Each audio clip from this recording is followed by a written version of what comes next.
If you're new to sales, there's some training basics that you really need to understand to be effective and really to stick with the job. In this video, I'm going to walk you through the 12 basics that I think you need to master when it comes to being new in sales. Hi, I'm Shawn Casemore. I help you learn how to be a high-performing sales professional so that you can sell more in less time. If that sounds good to you, then why wouldn't it? Make sure you click the subscribe button so you'll be notified each and every time I release a new video. And if you click the like button, that tells me this is content you enjoy, and I'll make sure to create more videos just like this.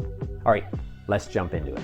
All right, if you're new to sales, there's some things, some skills, some steps, some processes you'll need to master if you want to be effective ultimately in the role. And by master, I don't mean you need to be a professional at them, but they need to become part of your routine, part of your regular habits. Let's jump in to the first step.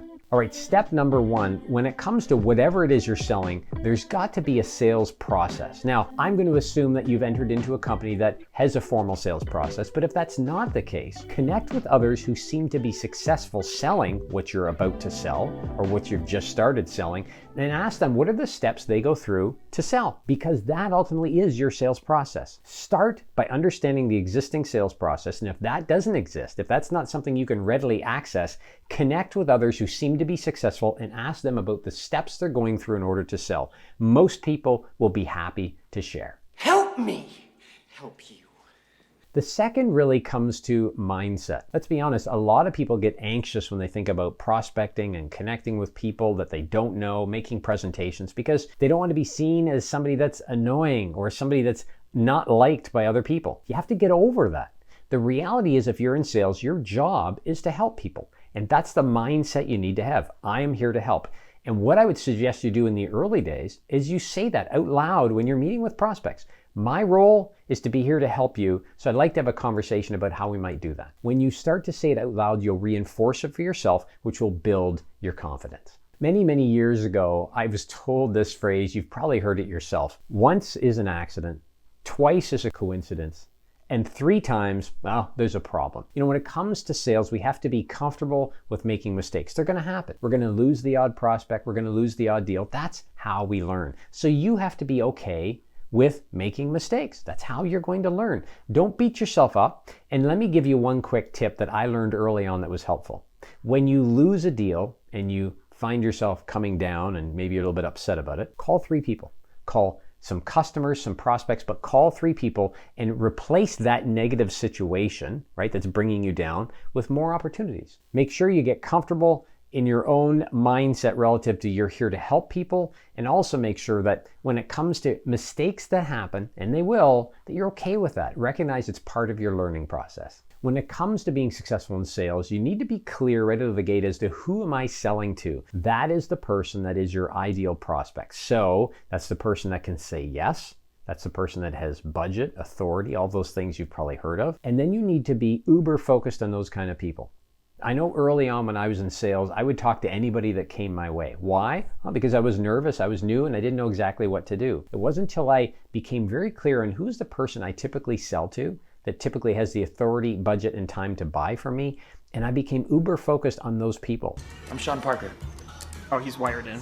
Meaning if other people came to me that weren't with that same title and persona, I wouldn't spend much time with them, if at all. Sales is an activity-based role. You need to focus your time effectively, and in order to do so, be crystal clear in who you're spending time with, which is your ideal prospect. Define them, get clear on them, and ultimately make sure they're the people that you're focused on if you want to be effective in sales. Uncover your own best practices. That's my next tip. You know, as you learn and grow in sales, there'll be things that work well. When they work well, stop. Ask yourself, okay, I just closed that deal. What were the steps I took to get there? Or I just booked that meeting faster than I ever booked before. What were the steps I took to get there?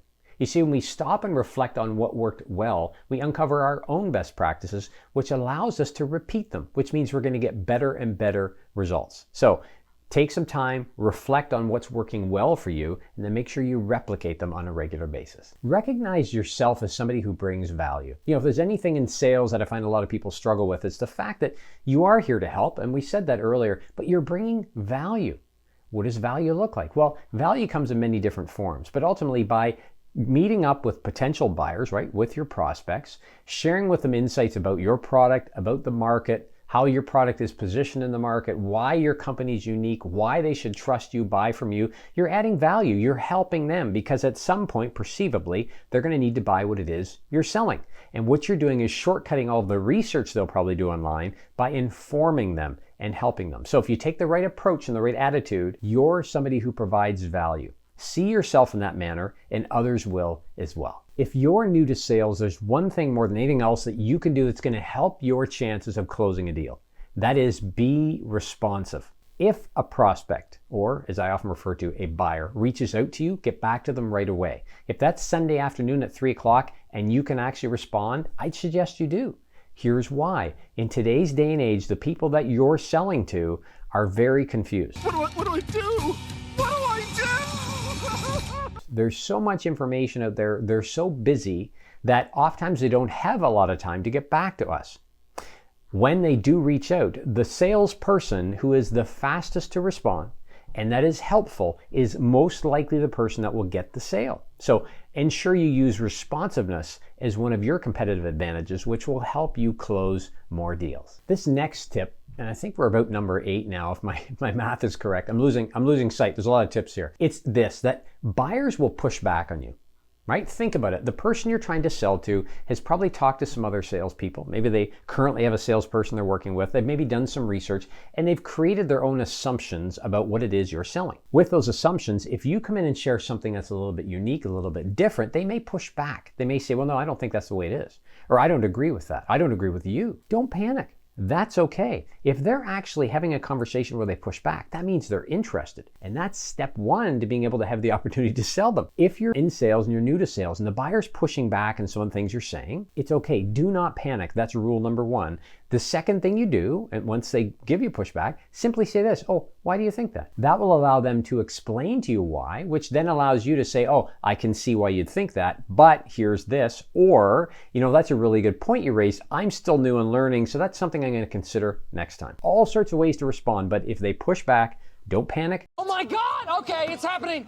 Everybody stay calm. Simply ask, oh, interesting, why do you think that? And that allows you then to position the next statement to keep the conversation going. Remember, pushback is a good sign. They haven't walked away. Okay, number 9, as you get into selling and you've got the sales process set up, you're using it, you're uncovering and reflecting on your own best practices and then applying those as well, you're going to find you start to get busy. Especially if you're doing a lot of prospecting early, your days can quickly become overwhelming. So you need to systematize your day. Set out blocks of time you're using for different activities. So, for example, you might block out certain hours every day for prospecting.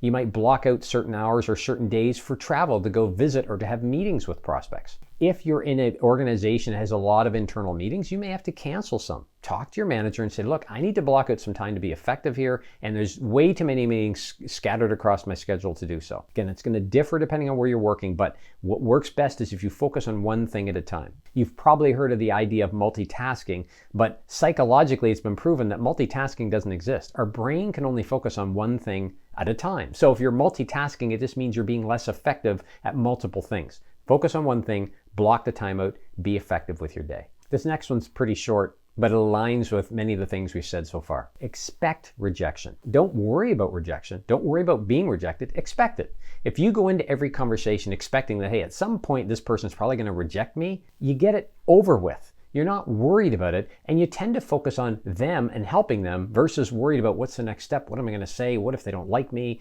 Expect to be rejected, and it makes everything else so much easier. I've produced a lot of videos on my YouTube channel that talk about how to deal with different objections, but let me share one that's really important when you're new. No. If a buyer says no, no thank you, not right now, whatever they say, that doesn't mean never. Never, ever, ever lose sight of somebody that you've connected with through email, telephone, LinkedIn, or maybe you've even had a meeting. Never, ever lose sight. At some point, they're going to want to buy, and you want to be the first person they think of. So if a buyer says no, that doesn't mean no, never. It means just not right now. So you're going to have to stay in touch. This last one I think is really important. Time is money. And that stands for not only your buyers, but you. We've talked about how to try and stay effective as you grow in your role and new opportunities arise, but you need to make sure you use time wisely. The most effective salespeople I know are very disciplined in their time. They're very strict with their time. Even when it comes to meeting with buyers, They don't set up 60-minute meetings virtually because that's what the calendar defaults to. They might set up 20-minute or 30-minute or 35-minute calls. Why? Because they can use the balance of the time for other things. Make sure you serve your buyers well by using their time wisely. Right? Get to the point, offer value, be personable, and let them know what the next steps are, but also make sure you use your time wisely. Don't waste it booking hour-long meetings when you don't need hour-long meetings. All right, if you're new to sales, there's one resource more than anything else you're gonna need to be effective. Down below, I've created a link for what I refer to as my 30-day sales action planner. It's a free resource. You just click the link, you can download it and use it however you choose, but it will allow you to plan out the next 30 days using the strategies we've talked about and ultimately to be more effective. So grab your copy right now. As somebody that's new to sales, influence is a skill you're going to need to learn. If you take a look at the video that's on screen now, click on it, watch it next in order to build your influence as a sales professional. It's going to help you immensely to accelerate your career. And as I always like to say, take these tips, apply them, let's get out there and go sell something. We'll talk to you again soon. Take care.